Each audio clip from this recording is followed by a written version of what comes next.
പിതാവിന്റെയും പുത്രന്റെയും പരിശുദ്ധാത്മാവിന്റെയും നാമത്തിൽ ആമേൻ. അമ്മേ പരിശുദ്ധമേ, അമ്മേ പരിശുദ്ധമേ, ദൈവമാതാവേ, കൃപാസനത്തിലൂടെ ഞങ്ങൾക്കും ഞങ്ങളുടെ ദേശത്തിനും അമ്മ മധ്യസ്ഥം തേടി തന്ന എല്ലാ അനുഗ്രഹങ്ങൾക്കും കൃപകൾക്കും ഞങ്ങളിപ്പോൾ ഹൃദയം നിറഞ്ഞ നന്ദി പറയുന്നു. അമ്മേ പരിശുദ്ധമേ, അമ്മേ പരിശുദ്ധമേ, ദൈവമാതാവേ, 2004 ഡിസംബർ 7 തീയതി ഉച്ചകഴിഞ്ഞ് 2:30 കൃപാസനത്തിൽ സംഭവിച്ച അമ്മയുടെ പ്രത്യക്ഷപ്പെടലിനെ കുറിച്ച് തിരുസഭയ്ക്ക് സമർപ്പിച്ചിരിക്കുന്ന പഠനരേഖകളുടെ മേൽ സഭാത്മകമായ പഠനം ആരംഭിക്കുവാൻ ഞങ്ങൾ പ്രാർത്ഥിക്കുന്നു. അമ്മേ പരിശുദ്ധമേ, ഭൂസ്വർ ലോകങ്ങളുടെ രാജ്ഞിയായ അങ്ങേയ്ക്ക് ഭൗമ സംരക്ഷണത്തിനായി പ്രപഞ്ച പ്രകൃതിയെ തന്നെ തിരുസഭ പ്രതിഷ്ഠിക്കുവാൻ ഈ പ്രത്യക്ഷീകരണം വഴി ഇടയാക്കണമേ. പരിശുദ്ധമേ, ജപമാല മാതാവേ, സകല കൃപാസനം പ്രാർത്ഥനകളോടും ചേർത്ത് ഞങ്ങളിപ്പോൾ പ്രാർത്ഥിക്കുന്ന ഈ കുടുംബത്തിന്റെ പ്രത്യേക നിയോഗം മക്കളെ,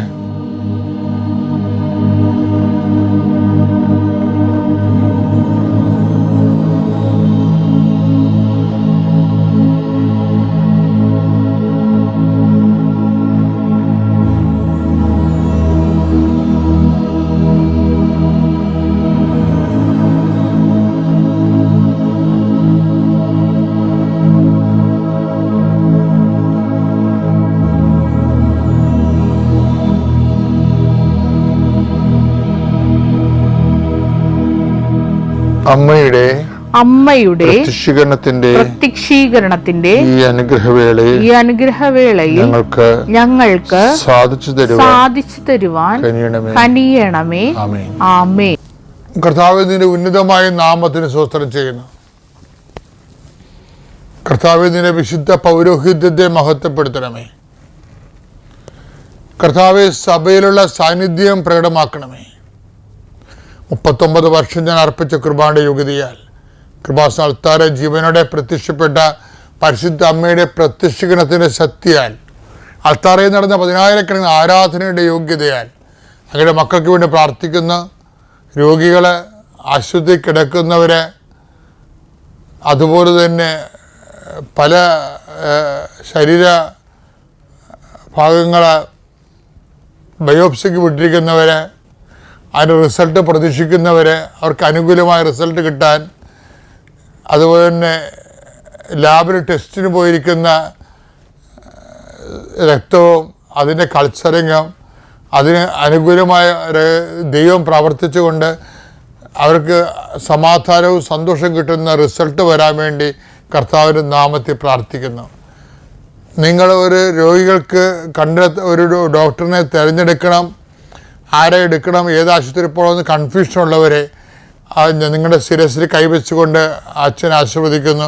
നിങ്ങൾക്ക് കൃത്യമായി തീരുമാനം എടുക്കാൻ, നീ നടക്കേണ്ട വഴി നിൻ്റെ മുഖത്ത് നോക്കി ഞാൻ ഉപദേശിക്കുന്നു. അളിച്ച കർത്താവ് തൻ്റെ വാഗ്ദാനം പാലിച്ചുകൊണ്ട് നീ എത്തേണ്ടിടത്ത് തന്നെ എത്തിയെന്ന് നിനക്ക് മനസ്സിലാകാൻ, നിൻ്റെ സമയമോ നിൻ്റെ ധനമോ വേസ്റ്റാകാതിരിക്കുന്നതിന് അനുകൂലമായ പദ്ധതികൾ, ജീവിതത്തിന് ഒരു വരുമാന മാർഗത്തെക്കുറിച്ചാണ് എൻ്റെ ദൈവപൈതലെ നീ ചിന്തിക്കുന്നതെങ്കിൽ നീ നിൻ്റെ കുടുംബം പാലിക്കാൻ വേണ്ടി, ജീവിക്കാൻ വേണ്ടി കർത്താവ് നിനക്ക് ഒരു വരുമാനം നൽകട്ടെ. പലരും സാക്ഷ്യം പറയുമ്പോൾ പറയുന്നുണ്ട്, മറിയം പരിശുദ്ധ അമ്മ നേരിട്ട് ഇറങ്ങി നിന്നാണ് 6 കൊല്ലം കൊണ്ട് തീരേണ്ട വീട് 6 മാസം കൊണ്ട് ചെയ്തതെന്ന് പറയുന്നുണ്ട്. ഇതൊക്കെ പരമ്പരയായി നടക്കുന്ന അത്ഭുത സാക്ഷ്യങ്ങളാണ്. അതെല്ലാം അവകാശമാക്കാനും ഓഹരിയാക്കാനും നിനക്കും കഴിയട്ടെ എന്ന് പ്രാർത്ഥിക്കുന്നു. എൻ്റെ കർത്താവിൻ്റെ ഉന്നതമായ നാമത്തിൽ, സഭയുടെ അധികാരത്തിൽ, കുരിശിൻ്റെ അടയാളത്തിൽ കുടുംബം അനുഗ്രഹിക്കപ്പെടട്ടെ. പിതാപുത്രനും പരിശുദ്ധാത്മാവുമായ സർവേശ്വരനെ നയിക്കുവാമേ. വിശ്വാസ പ്രമാണം. സർവശക്തനായ പിതാവും ആകാശത്തിന്റെയും ഭൂമിയുടെയും സൃഷ്ടാവുമായ ദൈവത്തിൽ ഞാൻ വിശ്വസിക്കുന്നു. അവിടുത്തെ ഏകപുത്രനും ഞങ്ങളുടെ കർത്താവുമായ ഈശോമിശിഹായിലും ഞാൻ വിശ്വസിക്കുന്നു. ഈ പുത്രൻ പരിശുദ്ധാത്മാവിനാൽ ഗർഭസ്ഥനായി കന്യകാമറിയത്തിൽ നിന്ന് പിറന്ന് പൊന്തിയോസ് പീലാത്തോസിന്റെ കാലത്ത് പീഡകൾ സഹിച്ച് കുരിശിൽ തറയ്ക്കപ്പെട്ട് മരിച്ച് അടക്കപ്പെട്ട് പാതാളങ്ങളിൽ ഇറങ്ങി മരിച്ചവരുടെ ഇടയിൽ നിന്ന് മൂന്നാം നാൾ ഉയർത്ത് സ്വർഗത്തിലേക്ക് എഴുന്നള്ളി സർവശക്തിയുള്ള പിതാവായ ദൈവത്തിന്റെ വലതുഭാഗത്തിരിക്കുന്നു. അവിടെ നിന്ന് ജീവിക്കുന്നവരെയും മരിച്ചവരെയും വിധിക്കുവാൻ വരുമെന്നും ഞാൻ വിശ്വസിക്കുന്നു. പരിശുദ്ധാത്മാവിലും ഞാൻ വിശ്വസിക്കുന്നു.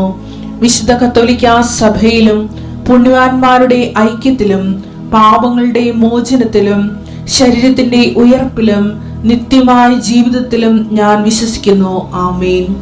സുഖസ്ഥനായ ഞങ്ങളുടെ പിതാവേ, അങ്ങയുടെ നാമം പൂജിതമാകണമേ. അങ്ങയുടെ രാജ്യം വരണമേ. അങ്ങയുടെ തിരുമനസ് സ്വർഗത്തിലെ പോലെ ഭൂമിയിലും ആകണമേ. അന്നു വേണ്ടുന്ന ആഹാരം ഇന്ന് ഞങ്ങൾക്ക് തരണമേ. ഞങ്ങളോട് തെറ്റ് ചെയ്യുന്നവരോട് ഞങ്ങൾ ക്ഷമിക്കുന്നത് പോലെ ഞങ്ങളുടെ തെറ്റുകൾ ഞങ്ങളോടും ക്ഷമിക്കണമേ. ഞങ്ങളെ പ്രലോഭനത്തിൽ ഉൾപ്പെടുത്തരുതേ, തിന്മയിൽ ഞങ്ങൾ രക്ഷിക്കണമേ. ആമേൻ. നന്മ നിറഞ്ഞ മറിയമേ, സ്വസ്തി. കർത്താവ് അങ്ങയുടെ കൂടെ സ്ത്രീകളിൽ അങ്ങ് അനുഗ്രഹിക്കപ്പെട്ടവളാകുന്നു. അങ്ങയുടെ ഉദരത്തിൻ ഫലമായി ഈശോ അനുഗ്രഹിക്കപ്പെട്ടവനാകുന്നു. പരിശുദ്ധ മറിയമേ, തമ്പുരാന്റെ അമ്മേ, പാപികളായ ഞങ്ങൾക്ക് വേണ്ടി ഇപ്പോഴും ഞങ്ങളുടെ മരണസമയത്തും തമ്പുരാനോട് അപേക്ഷിക്കണമേ. ആമേൻ. ഒരു മനുഷ്യന്റെ ജീവിതത്തിലെ കൃപയുടെ കാലഘട്ടം ആരംഭിക്കുമ്പോഴാണ് ബലഹീനതയുടെ കാലഘട്ടം. പക്ഷെ നമുക്ക് കൃപയുടെ കാലഘട്ടം എന്ന് നമുക്ക് അറിയാൻ പറ്റത്തില്ല. നമുക്കത് ഫീൽ ചെയ്യുന്ന ബലഹീനതയുടെ കാലഘട്ടമായിട്ടായിരിക്കും. അത് നിങ്ങൾ ശരിക്കും ക്രിസ്ത്യൻസ് പ്രത്യേകിച്ച് ശ്രദ്ധിക്കണം. കൃപയുടെ കാലഘട്ടം എന്ന് പറയുമ്പോൾ നിങ്ങളവർക്ക് എംപവറിങ് ആയിരിക്കും. അവിടെ സുവിശേഷ വേല, ഇവിടെ സുവിശേഷ വേല, അവിടെ രോഗശാന്തി, ഇവിടെ രോഗശാന്തി എന്നൊക്കെ പറയുമ്പോൾ ചിലപ്പോൾ അത് ശുശ്രൂഷയുടെ കാലഘട്ടമാണ്. കൃപയുടെ കാലഘട്ടം എന്ന് പറഞ്ഞാൽ പലപ്പോഴും ബലഹീനതയുടെ കാലഘട്ടമായിരിക്കും. എന്താ കാര്യം? ബലഹീനതയാണ് ദൈവത്തിൻ്റെ ശക്തി പ്രവർത്തിക്കുന്നത്. എന്നെ ശക്തനാക്കുന്നതിലൂടെ എനിക്കെല്ലാം ചെയ്യാൻ കഴിയും. റോമായിൽ ചെന്നപ്പോൾ ഞാൻ ഛർദ്ദിച്ച്, ഫ്രാൻസിൽ വെച്ചും ഛർദ്ദിച്ച്. എൻ്റെ കൂടെ കൊണ്ടുവന്ന് വിജയകുമാറിനെ പോലും അറിയിച്ചിട്ടില്ല ഞാൻ ഛർദ്ദിച്ച കാര്യം. കഴിക്കണ അപ്പം തന്നെ ഛർദ്ദിച്ചു പോകും. ഒരു പ്രസവം കഴിയുമ്പോൾ ഞാൻ ഒന്ന് വിറക്കും. എനിക്ക് കാര്യങ്ങളറിയാം. എന്താ കാര്യം? കർത്താവ് എന്നെ ബലഹീനമായിക്കൊണ്ടിരിക്കുന്നു. ഇത് കേൾക്കുമ്പോൾ നിങ്ങൾക്കിടെ ഒരു കർത്താവിൻ്റെ ശുശ്രൂഷ തന്നെ ഏറ്റെടുത്ത് ചെയ്തിട്ട് പോലും നമ്മുടെ അനുഭവങ്ങൾ നെഗറ്റീവാണ്. ലോകത്തിൻ്റെ ദൃഷ്ടിൻ്റെയും നെഗറ്റീവായിട്ടേ അവർ പറയത്തുള്ളൂ. നെഗറ്റീവാണെന്ന് പറയും. നെഗറ്റീവ് അല്ലത്. അത് കർത്താവിൻ്റെ കൃപ പ്രവർത്തിക്കാൻ വേണ്ടി നമ്മുടെ കഴിവ് കൊണ്ടല്ല, not by merit but by grace. ഇത് ബൈബിൾ ഫോളോ ചെയ്യുന്നൊരു ഫണ്ടമെൻ്റൽ ഫോർമുലയാണ്. Not by merit but by grace. ഇപ്പം എന്തെങ്കിലും ഒരു പ്രശ്നം ഉണ്ടാകുമ്പോൾ നിങ്ങൾക്ക് ചെയ്യാൻ പറ്റാത്ത രീതിക്ക് വരുമ്പോൾ നിങ്ങൾ ഓർക്കണം. എന്താണ്? ഈ എഫേസ്യൻസ് 2:8 ഓർക്കണം. ഉടമ്പടിയുടെ അടിസ്ഥാന പ്രിൻസിപ്പിൾ അതാണ്. എന്താണ്? Not by merit but by grace. എന്നുവെച്ചാൽ നിൻ്റെ യോഗ്യത കൊണ്ടല്ല, മറിച്ച് കർത്താവിൻ്റെ കൃപ കൊണ്ടാണ്. അപ്പോൾ യോഗ്യതകളുടെ മേലെല്ലാം ഇങ്ങനെ കട്ടിങ് വരും. യോഗ്യതകളുടെ മേലെല്ലാം നമ്മുടെ മെറിറ്റുകളാണ് എപ്പോഴും ഡാമേജ് വരണത്. സർട്ടിഫിക്കറ്റ് പോലും സമയത്ത് സർട്ടിഫിക്കറ്റ് കാണാനില്ല. യാത്ര ഇറങ്ങുമ്പോൾ പാസ്പോർട്ട് കാണാനുണ്ടാകത്തില്ല. അപ്പോൾ നമ്മുടെ അടുത്ത് നിന്ന് വിശ്വാസപ്രമാണം ചെല്ലും. എന്താ കാര്യം? കുറച്ച് കഴിയുമ്പോൾ പാസ്പോർട്ട് കിട്ടും. അപ്പോൾ എന്തെങ്കിലും ഇഷ്യൂ ഉണ്ടായാൽ പ്രാർത്ഥിക്കുക, എംപവർ ആകുക, പ്രേ ആൻഡ് ഗെറ്റ് എംപവേർഡ് എന്നതിൻ്റെ അർത്ഥം. അല്ലാതെ വിഷയം ഉണ്ടാകുമ്പോൾ ദൈവം കൈവിട്ടെന്ന് പറഞ്ഞുകൊണ്ട് പറയരുത്. എന്തെങ്കിലും വിഷയം ഉണ്ടാകുമ്പോൾ അതിൻ്റെ അർത്ഥം പ്രാർത്ഥിക്കുക, എംപവർ ആകുക. കർത്താവ് ഈ വിഷയത്തിൽ ഇടപെടാൻ ആഗ്രഹിക്കുന്നു. കർത്താവ് നിൻ്റെ കൂടെ സഹസഞ്ചാരരാകാൻ പോകുന്നു എന്നൊക്കെയാണ്. അപ്പോൾ ഈ എന്ത് പോയാലും ശരി വന്നാലും ശരി ഈ ഡയബോളിക് പേഴ്സണാലിറ്റി കർത്താവ് അംഗീകരിക്കത്തില്ല. എന്താ കാര്യം അറിയാമോ? 18:23 സ്വർഗരാജ്യം തന്റെ സേവകന്മാരുടെ കണക്ക് തീർക്കാൻ ആഗ്രഹിച്ച ഒരു രാജാവിന് സദൃശം കണക്ക് തീർക്കാൻ ആരംഭിച്ചപ്പോൾ 10,000 താലന്ത് കടപ്പെട്ടിരുന്ന ഒരുവനെ അവർ അവന്റെ മുമ്പിൽ കൊണ്ടുവന്നു. അവന് അത് വീട്ടാൻ നിർവാഹമില്ലാതിരുന്നത് കൊണ്ട് അവനെയും അവനെയും ഭാര്യയെയും അവന്റെ ഭാര്യയെയും മക്കളെയും അവന്റെ സമസ്ത വസ്തുക്കളെയും വിറ്റ് കടം വീട്ടാൻ യജമാനൻ കൽപ്പിച്ചു. അപ്പോൾ സേവകൻ വീണ് നമസ്കരിച്ചുകൊണ്ട് പറഞ്ഞു. ഡയബോളിക് പേഴ്സണാലിറ്റിയാണ് ആ സേവകൻ. ഇപ്പൊ അവൻ കുറച്ച് ഡയലോഗ് പറയും. എന്താ പറയണത്? സേവകൻ വീണ് നമസ്കരിച്ചു, കവന്നടിച്ച് വീണ് പറഞ്ഞു, പ്രഭു എന്നോട് ക്ഷമിക്കണമേ, ഞാൻ എല്ലാം തന്നു വീട്ടിക്കൊള്ളാം.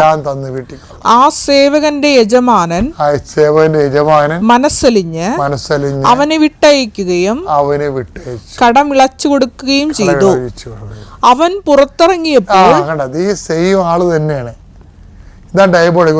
ഒരു വ്യക്തി നാഗവല്ലിയും ഗംഗയും ഞാൻ കഴിഞ്ഞ ദിവസങ്ങളിലൊക്കെ പറഞ്ഞില്ലേ, നമ്മളെ ഓരോരുത്തരും ഇത് അഡ്രസ്സ് ചെയ്തില്ലെങ്കിൽ, ഞാൻ നേരത്തെ പറഞ്ഞത് എന്താണ്, the spirituality built upon the genuinity. എന്നുവെച്ചാൽ സിംഗിൾ പേഴ്സൺ. ഉടമ്പടിക്കും അങ്ങനെ പ്രശ്നം. ഈ ഡയബോളിക് പേഴ്സണാലിറ്റീസിന് ഉടമ്പടി എടുക്കാൻ പറ്റത്തില്ല. ഇപ്പൊ 10,000 താലന്ത് കണ്ട ആളല്ലേ. താലന്ത് എന്ന് പറഞ്ഞാൽ എന്താണ്? സ്വർണ്ണ നാണയമാണ്. ധനാറ വെള്ളി നാണയമാണ് ശരിക്കും പറഞ്ഞാൽ. അപ്പോഴേ 10,000 താലന്ത് സ്വർണ്ണ നാണയം ഇളച്ചു കൊടുത്ത ആ ഭൃത്യൻ താഴേക്ക് ഇറങ്ങിയപ്പോൾ തനിക്ക് 100 വെള്ളി നാണയങ്ങൾ ഉണ്ടായിരുന്ന അവനെ കണ്ടപ്പോൾ ഇവൻ്റെ മട്ടുമാറി. ഇവന് നാഗവല്ലി പുറത്തിറങ്ങി, അവനെ കഴുത്തി പിടിച്ച് ചിരിച്ച് കണ്ടിച്ച് കളഞ്ഞു. കണ്ടു നിന്ന് അവര് എന്താണ് സംഭവിച്ചത് പറഞ്ഞേ? സംഭവിച്ചതറിഞ്ഞ് മറ്റു സേവകന്മാർ വളരെ സങ്കടപ്പെട്ടു. അവർ ചെന്ന് നടന്നതെല്ലാം യജമാനനെ അറിയിച്ചു. യജമാനൻ അവനെ വിളിച്ചു പറഞ്ഞു, ദുഷ്ടനായ സേവക, നീ എന്നോട് കേണപേക്ഷിച്ചതുകൊണ്ട് നിന്റെ കടമെല്ലാം ഞാൻ ഇളച്ചു തന്നു. ഇതിന്റെ പ്രശ്നം ഈ ജെന്യുവിൻ അല്ലാത്ത ആളില് ഒരേ വിഷയം കടമാണ്. മുകളിലുള്ള 10,000 താലന്ത് കടം, 100 ധനാറ കടം. അപ്പോൾ ഒരേ ആൾ അവിടെ പോയി പട്ടാങ്ങി പറഞ്ഞ് ഇവിടെ വന്നവൻ്റെ കഴുത്തിന് പിടിച്ചു. ഒരു സെയിം പേഴ്സണാണ് ഇത്. 2 പേഴ്സൺ ഉള്ളതാണ് വിഷയം. ഈ 2 പേഴ്സൺ ഉള്ള ആൾക്കാരെയാണ് ഈശോ പലപ്പോഴും അഡ്മിറ്റ് ചെയ്യണത്. പൗലോസിൽ യോഹന്നിന് 2 പേഴ്സൺ ഉണ്ടായിരുന്നു. തീങ്ക് എന്തെങ്കിലും ഇറക്കി നശിപ്പിക്കാൻ വേണ്ടി ആ സമരയെ കൊല്ലാൻ പോകുന്ന ഒരു പേഴ്സൺ ഉണ്ടായിരുന്നു. ഇതുപോലെ തന്നെയാണ് നാഥാനിയലിൽ സിംഗിൾ പേഴ്സണേ ഉണ്ടായുള്ളത്, യഥാർത്ഥ ഇസ്രയേലിയൻ. ഇവന് കാപട്യമില്ല, ഇവർ 2 പേഴ്സൺ ഇല്ലെന്ന്. ജെനുവിറ്റി, ഇവന് ഹൈപ്പോക്രസി 2 പേഴ്സൺ ഇല്ല. അപ്പം ഉടമ്പടി എന്ന് പറയുമ്പോൾ ലൂർദിൽ വെച്ച് അമ്മ പറഞ്ഞെന്താണെന്നറിയാമോ? ഉടമ്പടി എന്ന് ലൂർദിലെ ധ്യാനത്തിൻ്റെ ഭാഗമാണിത് കേട്ടോ. ഉടമ്പടി എന്ന് പറയണത് പേഴ്സൺ ടു പേഴ്സൺ ബൈലാറ്ററൽ എഗ്രിമെൻ്റാണ്. 2 പേഴ്സൺ പാടില്ലെന്ന്. 2 പേഴ്സൺ ഒരു വ്യക്തിയിൽ 2 പേഴ്സൺ പാടില്ല. 16 താലം ഇളച്ചു തന്ന ആളുണ്ട്. അപ്പം ഞാൻ നിന്നോട് ആ യജമാനൻ എന്താ പറഞ്ഞത്? ഞാൻ നിന്നോട് കരുണ കാണിച്ചതുപോലെ നീയും നിന്റെ സഹസേവകനോട് കരുണ കാണിക്കേണ്ടതായിരുന്നില്ലേ? അതിന്റെ വാക്ക് വായിച്ച് യജമാനൻ കോപിച്ച് കടം മുഴുവൻ വീട്ടുന്നതുവരെ 16 താലന്ത് എടുത്ത് ഇവന്റെ പിഴ വെച്ചു കൊടുത്ത് കാരാഗൃഹാധികൃതർക്ക് കടം മുഴുവൻ വീട്ടുന്നവരെ അവനെ കാരാഗൃഹാധികൃതർക്ക് ഏൽപ്പിച്ചു കൊടുത്തു. അപ്പോൾ ഈ treatment of the diabolic persons ആണ്. ഇതിനകത്ത് എന്തിൻ്റെ ഭാഗമാണിത്? അനുതപിക്കുക, സുവിശേഷത്തെ വിശ്വസിക്കുക. അപ്പം സുവിശേഷം എന്താണ് വിശ്വസിക്കേണ്ടതെന്നാണ് ഈ സമറിയക്കാരുടെ കഥയിലൂടെയും അതുപോലെ തന്നെ 10,000 താലന്ത് കടം മേടിച്ചിട്ട് 100 ധനാറ തരാതിരുന്നതിൻ്റെ കഴുത്തെ പിടിച്ചതിനോടിലൂടെയും ഈ സുവിശേഷമാണ് കർത്താവ് റീച്ച് ചെയ്യിക്കുന്നത്. ഇതെല്ലാം കാണിച്ചിട്ട് പറയും അനുതപിക്കുക. സുവിശേഷത്തെ അത് കഴിഞ്ഞ് ജൂൺ 11, 12 കൊൽക്കട്ടയിൽ ഡേറ്റ് കിട്ടി. അവിടെ പോയി എക്സാം എഴുതി. എക്സാമിൽ കുഴപ്പമൊന്നുമില്ലായിരുന്നു, പാസ്സാവും എന്നൊക്കെ വിചാരിച്ച് വന്നു. അത് കഴിഞ്ഞ് 28-ാം തീയതി വിസ ഇൻ്റർവ്യൂവിന് പോയി. അവിടെ പോയി എൻ്റെ കൂടെ വന്ന എല്ലാവരുടെയും കയ്യിലും B1 അല്ലെങ്കിൽ B2 ഫുൾ സർട്ടിഫിക്കറ്റ് ഉണ്ടായിരുന്നു. എൻ്റെ കയ്യിൽ മാത്രമാണ് B1 2 മൊഡ്യൂളും കൊണ്ട് പോയത്. അപ്പോൾ വിസ കിട്ടും, എന്തായാലും റിജക്റ്റ് ആവും എന്നുള്ളൊരു ഇതിലാണ് പോയത്. പക്ഷെ എന്നാലും ഉടമ്പടിയൊക്കെ എടുത്തേക്കുന്നതുകൊണ്ട് മാതാവ് എന്തെങ്കിലുമൊക്കെ വഴി കാണിച്ചു തരുമെന്ന് അറിയായിരുന്നു. അത് കഴിഞ്ഞ് വിസയ്ക്ക് വെച്ചു. ജൂലൈ 3 രാവിലെ കൊൽക്കട്ടയിൽ എഴുതി റിസൾട്ട് വന്നു. അതിൽ ഒരു മൊഡ്യൂൾ പാസ്സായി, ഒരു മൊഡ്യൂൾ ഫെയിലായി.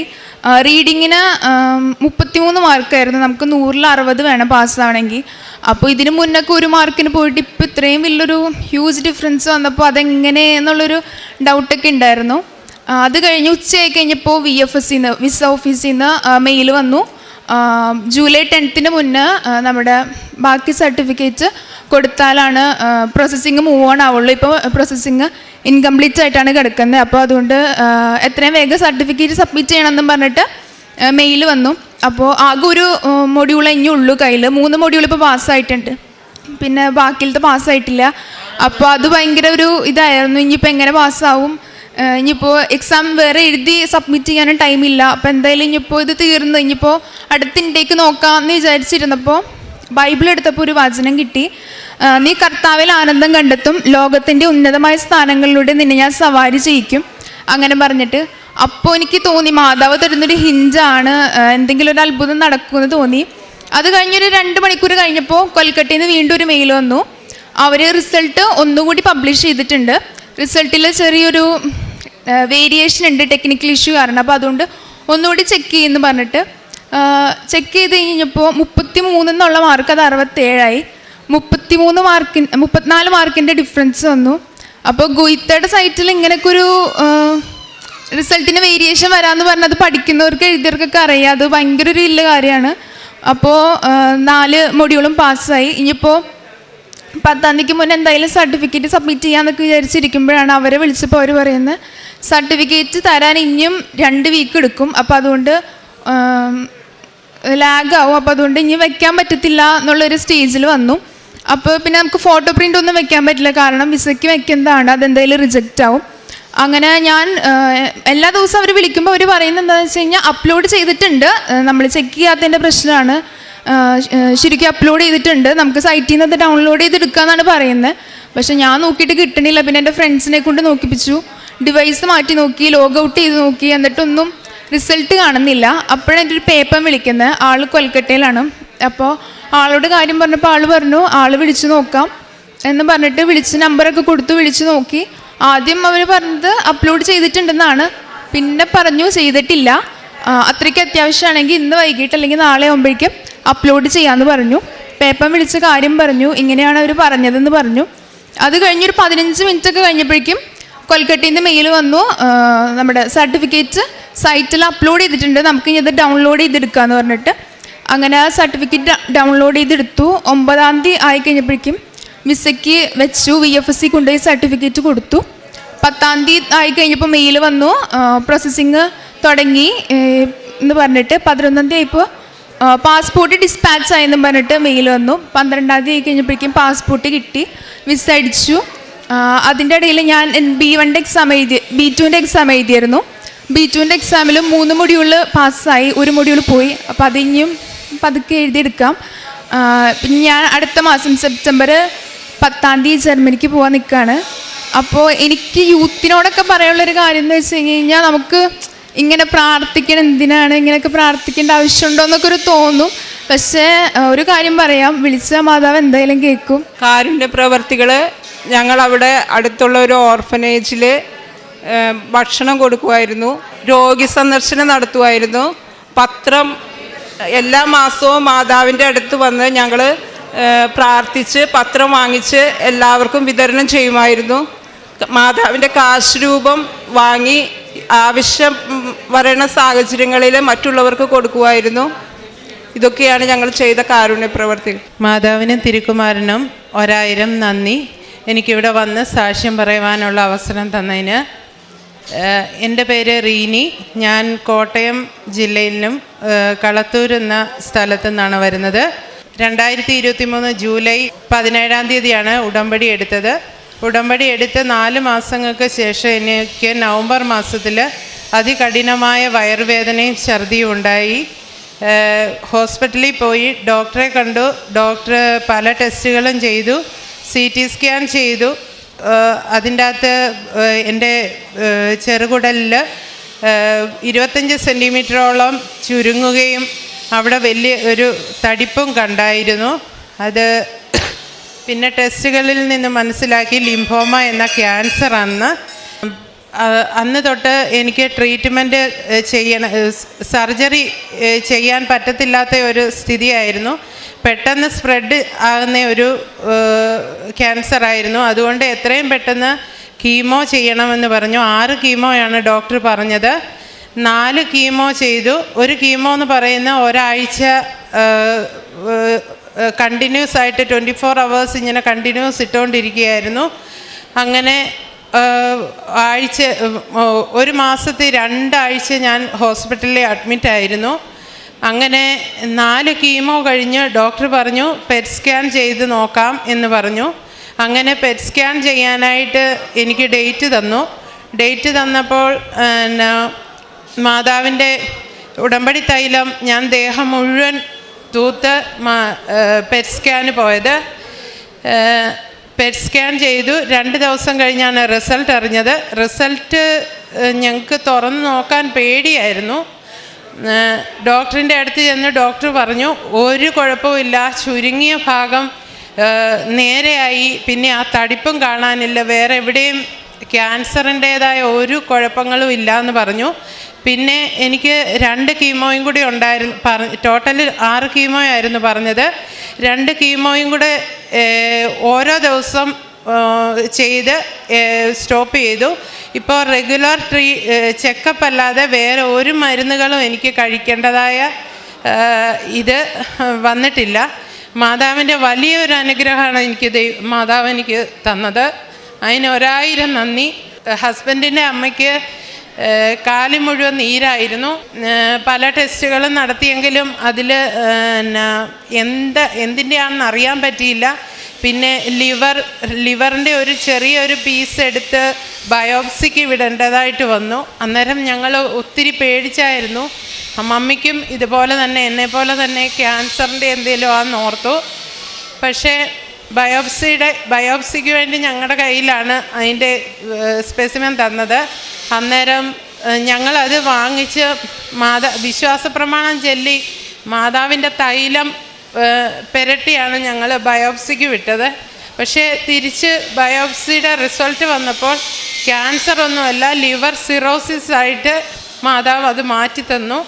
പിന്നെ ഒരു കാര്യം കൂടെ, എൻ്റെ ഹസ്ബൻഡിന് കഴിഞ്ഞ ദിവസം IELTS എഴുതിയായിരുന്നു.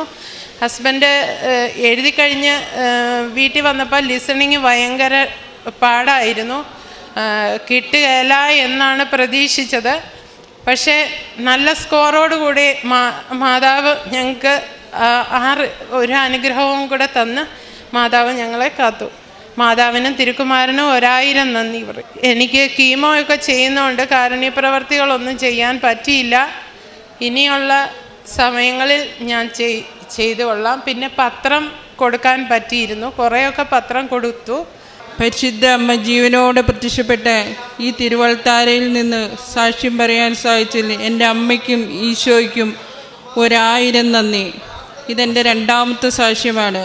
2022 സെപ്റ്റംബറിൽ എൻ്റെ മോനാണ് എനിക്ക് വേണ്ടി ആദ്യം ഉടമ്പടി എടുത്തത്. അതെനിക്ക് ക്യാൻസറിൽ നിന്നും പരിപൂർണ്ണ സൗഖ്യം കിട്ടിയ സാക്ഷ്യം ഞാനിവിടെ പറഞ്ഞിട്ടുണ്ട്. എൻ്റെ ട്രീറ്റ്മെൻറ്റിന് ശേഷം എൻ്റെ പെടലിക്ക് ഭയങ്കര വേദനയായിരുന്നു. ഒരു തലയണ വെച്ച് കിടക്കാനോ എനിക്ക് ഒരു ബാഗ് ഇടാനോ ഒരു ഡ്രസ്സ് ഇടാനോ പറ്റാത്ത അവസ്ഥയിലായിരുന്നു. ഞാൻ ഈ ഉടമ്പടി തൈലം എന്നും തേച്ച് അമ്മയോട് പ്രാർത്ഥിക്കുമായിരുന്നു 2 നേരവും. എപ്പോഴോ ആണെന്നറിയില്ല, എൻ്റെ വേദന പരിപൂർണമായിട്ട് എടുത്തു മാറി. അതുപോലെ തന്നെ എൻ്റെ ഈ ലെഫ്റ്റ് സൈഡിൽ തന്നെ അസിഡിറ്റി കൂടിയിട്ട് എനിക്കൊന്ന് 1 മണിക്കൂർ പോലും ഒന്ന് കിച്ചണിൽ നിന്ന് കുക്ക് ചെയ്യാനോ എനിക്ക് ഒന്ന് ഇരുന്ന് പ്രാർത്ഥിക്കാനോ പറ്റാത്ത അവസ്ഥയിൽ ഇങ്ങനെ എപ്പോഴും സൈഡ് പിടിച്ചുകൊണ്ടിരിക്കുമായിരുന്നു. എക്സ്റേ എടുത്ത് മറ്റുള്ള ട്രീറ്റ്മെൻറ്റ് നോക്കുമ്പോൾ ആസിഡിറ്റിയുടെ ആണെന്നാണ് പറഞ്ഞുകൊണ്ടിരുന്നത്. അതും ഞാൻ ഈ വിശുദ്ധ തൈലം തേച്ച് അമ്മയോട് പ്രാർത്ഥിച്ച് തന്നെ അതെനിക്ക് പരിപൂർണമായിട്ട് അമ്മ അത് എടുത്തു മാറ്റി. അതുകൂടാതെ ഞാൻ സാക്ഷ്യം പറഞ്ഞു കഴിഞ്ഞ് ഖത്തറിലോട്ട് തിരിച്ചു പോയി. 3 മാസം കഴിഞ്ഞ് ഞാൻ തിരിച്ച് ഉടമ്പടി പുതുക്കാൻ ഇവിടെ വരുമ്പോൾ എൻ്റെ ലെഫ്റ്റ് സൈഡിലാണ് സർജറി കഴിഞ്ഞത്. എൻ്റെ ഈ കൈക്കൊരു ഹാൻഡ് ബാഗ് പോലും തൂക്കാൻ പറ്റില്ല എന്ന് ഡോക്ടർ എന്നോട് പറഞ്ഞു. എനിക്കൊരു ഡ്രസ്സ് ഇടുമ്പോൾ ഞാൻ കരഞ്ഞിട്ടാണ് ഡ്രസ്സ് ഇടുകയും ഊരുകയും ചെയ്യുന്നത്. അത്രയ്ക്ക് ഈ ജോയിൻറ്റ് പൊട്ടിപ്പിളരുന്ന വേദനയാണ്. ഡോക്ടർ പറഞ്ഞു ലൈഫ് ലോങ് ഇങ്ങനെയായിരിക്കും, ഇതിനൊന്നും ചെയ്യാനില്ല എന്ന് പറഞ്ഞു. ഉടമ്പടി പുതുക്കാൻ ഇവിടെ വന്ന സമയത്ത് ഉടമ്പടി പുതുക്കി പത്രികയായിട്ട് താഴെ വരുന്നു. ഞാൻ അവിടെ നിൽക്കുമ്പോൾ ഞാൻ അമ്മയോട് പറയുന്നു, അമ്മ എൻ്റെ കൂടെ ഉണ്ടെങ്കിൽ എനിക്കൊരു അടയാളം തന്നെ അമ്മയെന്ന് പറഞ്ഞു. അപ്പം ഞാൻ 10 പേര് പുറകിലാണ് നിൽക്കുന്നത്. ഞാൻ ഇന്ന് വരെ കണ്ടിട്ടില്ലാത്തൊരു സിസ്റ്റർ എന്നെ വന്ന് വിളിച്ചിട്ട് പോയി. എൻ്റെ ഷോളെല്ലാം പിടിച്ച് നേരെയിട്ട് അമ്മയുടെ വിളക്കെടുത്ത് എൻ്റെ കയ്യിൽ തന്നു. അപ്പോൾ എനിക്കൊരു ബാഗ് പോലെ ഈ കയ്യിൽ പിടിക്കാൻ പറ്റില്ല എന്ന് പറഞ്ഞിട്ടുണ്ട്. എങ്കിലും എൻ്റെ ഹാൻഡ് ബാഗ് എൻ്റെ കയ്യിലുണ്ടും താനും. ഈ ബാഗും വിളക്കോടും കൂടി ഒരു 15 മിനിറ്റ് കഴിഞ്ഞ് ഞാൻ ഇവിടെ വന്ന് ഉടമ്പടി എൻ്റെ നിയോഗം നിക്ഷേപിച്ച് ഞാൻ വീട്ടിൽ ചെന്ന് ഇന്ന് വരെ എൻ്റെ കൈയുടെ വേദന പരിപൂർണമായിട്ട് എടുത്തു മാറ്റി. ഞാൻ ഈ കൈക്ക് എല്ലാ ജോലിയും ചെയ്യുന്നുണ്ട്, വെയിറ്റ് എടുക്കുന്നുണ്ട്, എല്ലാം ചെയ്യുന്നുണ്ട്. ഇതെനിക്ക് ഉടമ്പടിയിൽ വെക്കാതെ നേർച്ച വസ്തുക്കളിലൂടെ കിട്ടിയ നിയോഗമാണ്. അതല്ലാതെ എനിക്ക് കിട്ടിയത് ഉടമ്പടിയിൽ ഞാൻ വെച്ചിരുന്നു. എൻ്റെ അസുഖമായിരുന്ന സമയത്ത് എൻ്റെ മോൻ സൈബർ സെക്യൂരിറ്റിയുടെ കോഴ്സ് പഠിക്കുമായിരുന്നു. അവൻ പഠിച്ചിറങ്ങുമ്പം അവന് 20,000 രൂപ സാലറി സ്റ്റാർട്ട് ചെയ്യുന്നു. ഒരു ജോലി അമ്മയെ അനുഗ്രഹിക്കണമെന്ന് ഞാൻ അമ്മയോട് നിയോഗത്തിൽ വെച്ച് പ്രാർത്ഥിച്ചിരുന്നു. അതുപോലെ തന്നെ എൻ്റെ മോൻ പഠിച്ചിറങ്ങി അവൻ്റെ ഇൻറ്റേൺഷിപ്പും കഴിഞ്ഞ സമയത്ത് തന്നെ അവൻ പഠിച്ച ഇൻസ്റ്റിറ്റ്യൂട്ടിൽ തന്നെ അവന് ജോലി കിട്ടി. പക്ഷേ ചില സാഹചര്യങ്ങൾ അവന് ജോലിക്ക് ജോയിൻ ചെയ്യാൻ പറ്റിയില്ല. ഇത് രണ്ടാമത് അമ്മ തന്ന എൻ്റെ അനുഗ്രഹമാണ്. അതുകൂടാതെ എൻ്റെ സഹോദരനും ഇവിടെ ഉടമ്പടി എടുത്തിട്ടുള്ളതാണ്. അവൻ്റെ വീട് തറവാട് വീട് പൊളിച്ച് പണിയുന്ന സമയത്തിന് അവന് ഭയങ്കര പേടിയായിരുന്നു. ഇത് സാമ്പത്തികത്തിൻ്റെ പ്രശ്നമല്ല, വീട് പണി പൂർത്തിയാക്കാൻ സാധിക്കുമോ ഇല്ലയോ എന്നുള്ളത്. ഞാൻ അവനോട് പറഞ്ഞു, നേർച്ച വസ്തുക്കൾ നിൻ്റെ കയ്യിലുണ്ടല്ലോ, ഫൗണ്ടേഷൻ തുടങ്ങുന്നതിന് മുമ്പ് പരിശുദ്ധ അമ്മയുടെ വിശുദ്ധ ഉപ്പ് വീടിൻ്റെ ചുറ്റും വിതറിയിട്ടാണ് അവൻ വീട് പണി സ്റ്റാർട്ട് ചെയ്തു. 9 മാസം കൊണ്ട് അതിമനോഹരമായൊരു ഭവനം പൂർത്തിയാക്കി അവൻ കയറി താമസിച്ചു. ഇത് ഞാൻ നിയോഗത്തിൽ വെച്ചിരുന്നതാണ്. ഇത് കൂടാതെ ഈ സഹോദരൻ തന്നെ അവന് ഉടമ്പടി എടുത്തിട്ടുള്ളതാണ്. അവന് റൂഫിൻ്റെ വർക്കാണ്. അവനൊരു 20 അടി പൊക്കത്തിൽ നിന്ന് ഒരു കെട്ടിടത്തിൻ്റെ മേലേന്ന് താഴേക്ക് വീഴുന്നു.